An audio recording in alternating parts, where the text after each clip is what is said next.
বিপদ যেন আমার পিছুই ছাড়ছে না। সব সময় আমার সাথেই কেন এরকম হয়? সব খারাপ ঘটনাগুলো কেন আমার সাথেই ঘটে? হ্যালো এভরিওয়ান, আসসালামু আলাইকুম। Welcome back to my channel Sanaya blog and fashion থেকে আমি সানায়া বলছি।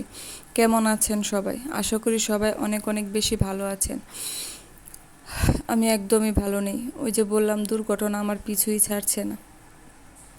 একটার পর একটা লেগেই আছে দুর্ঘটনা। কিভাবে এগুলো কাটিয়ে উঠবো সেটা বোঝার আগে আরেকটা বিপদ এসে সামনে হাজির হয়। ওই যে বলে না, যখন বিপদ আসে তখন চতুর্দিক থেকে আসে। আমার অবস্থা ঠিক সেরকমই হয়েছে। কিছুদিন আগে সমস্ত কিছু ঝগড়া, সমস্ত কিছু মিটিয়ে আবার নতুন করে শুরু করলাম। এখন এসেছে নতুন বিপদ। আসলে আমার হাজবেন্ডের চাকরিটা যায় যায় অবস্থা।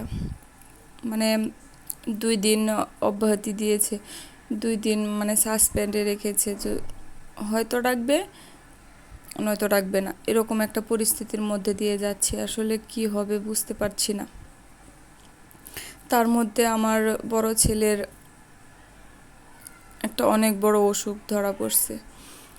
মানে বিপদের উপরে বিপদ, কি বলবো। কিছু সময় মনে হয় আমার জন্ম নেওয়াটাই হয়তো ভুল হয়েছে।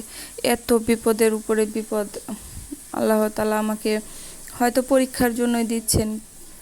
কিন্তু আমি কিছু সময়ের জন্য অনেক বেশি ধৈর্যহারা হয়ে যাচ্ছি।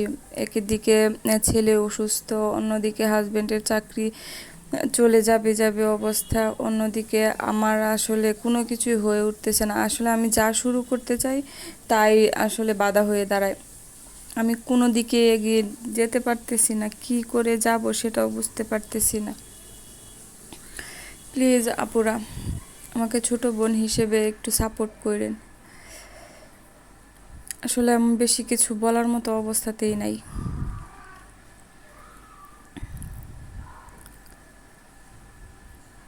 চাকরিটা যদি আসলে ফিরে না পায় আমার হাজব্যান্ড, তাহলে আসলে আমাদের অনেক বেশি ক্ষতি হয়ে যাবে।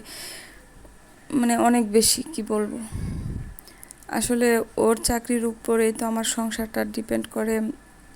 আমার সংসারটা তো ওই ওই চাকরির টাকা, যে টাকাটা আসে ওই টাকা দিয়েই আমার সংসার চলে।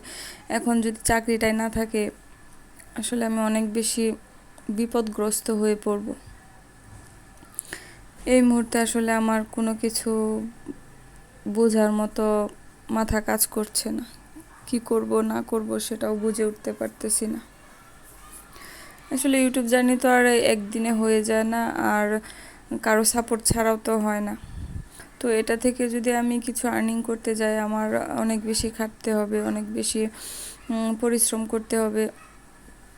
আমি করছিও, যদিও প্রবলেমের কারণে আমি ভিডিও দিতে পারি না। পারিবারিক ঝামেলার কারণে কিংবা পার্সোনাল কারণে, যাই হোক, দিতে পারি না। কিন্তু এটাতে তো আমার এখন কোনো আর্নিং যেহেতু হচ্ছে না, তো এটাতে আমি এত বেশি ডিপেন্ড করতে পারবো না। তো আপনারা সবাই দোয়া করবেন যেন আমার হাজব্যান্ডের চাকরিটা ফেরত পায়। আর কি বলবো, যাই হোক, আমার জন্য সবাই অনেক বেশি দোয়া করবেন এবং আমাকে একটু সাপোর্ট করেন। যারা নতুন আছেন তারা অবশ্যই আমার চ্যানেলটা সাবস্ক্রাইব করবেন।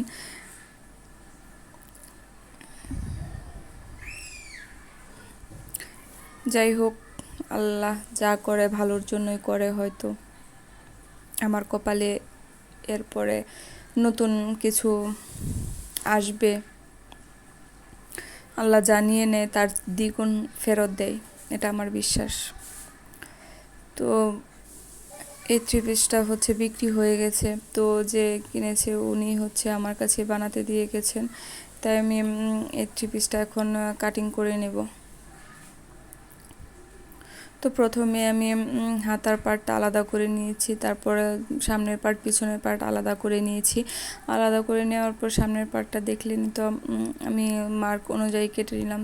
যার হচ্ছে জামাটা, তার বডি মেজারমেন্ট অনুযায়ী আমি দাগ টেনে নিয়ে তারপর কেটে দিয়েছি। তো মন মানসিকতা ভালো না থাকলে, মন ভালো না থাকলে আসলে কোনো কিছু করতে ইচ্ছে করে না, কোনো কিছু করতে ইচ্ছে না করলে আসলে সব কাজ জমে থাকে।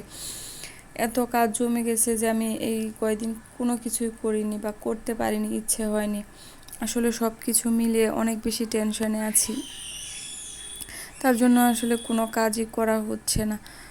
তো ইনশাল্লাহ এখন থেকে চেষ্টা করব রেগুলার ভিডিও দেওয়ার জন্য। তো আপনারা সবাই আমাকে একটু সাপোর্ট করেন, আমি আর কিছু চাইবো না, এটাই আমার কাছে অনেক মনে হচ্ছে। আমি কোনো সময় কারো কাছে সাপোর্ট চাই না, তো আজকে মনে হলো যে আপুদের কাছ থেকে এটুকু সাপোর্ট তো চাওয়াই যায়, তাই চাইলাম ছোট বোন হিসেবে একটু সাপোর্ট কইরেন। আসলে বিপদ তো কোনোটাই দীর্ঘস্থায়ী হয় না, সাময়িক সময়ের জন্য বিপদ আসে আবার চলে যায়। তো এটুকুতেই আমরা আসলে ধৈর্যহারা হয়ে যাই, আসলে ধৈর্যহারা হওয়াটা উচিত না।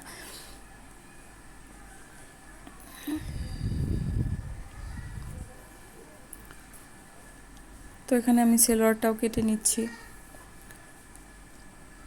তো এগুলো হচ্ছে রাত্রে সেলাই করে নিব।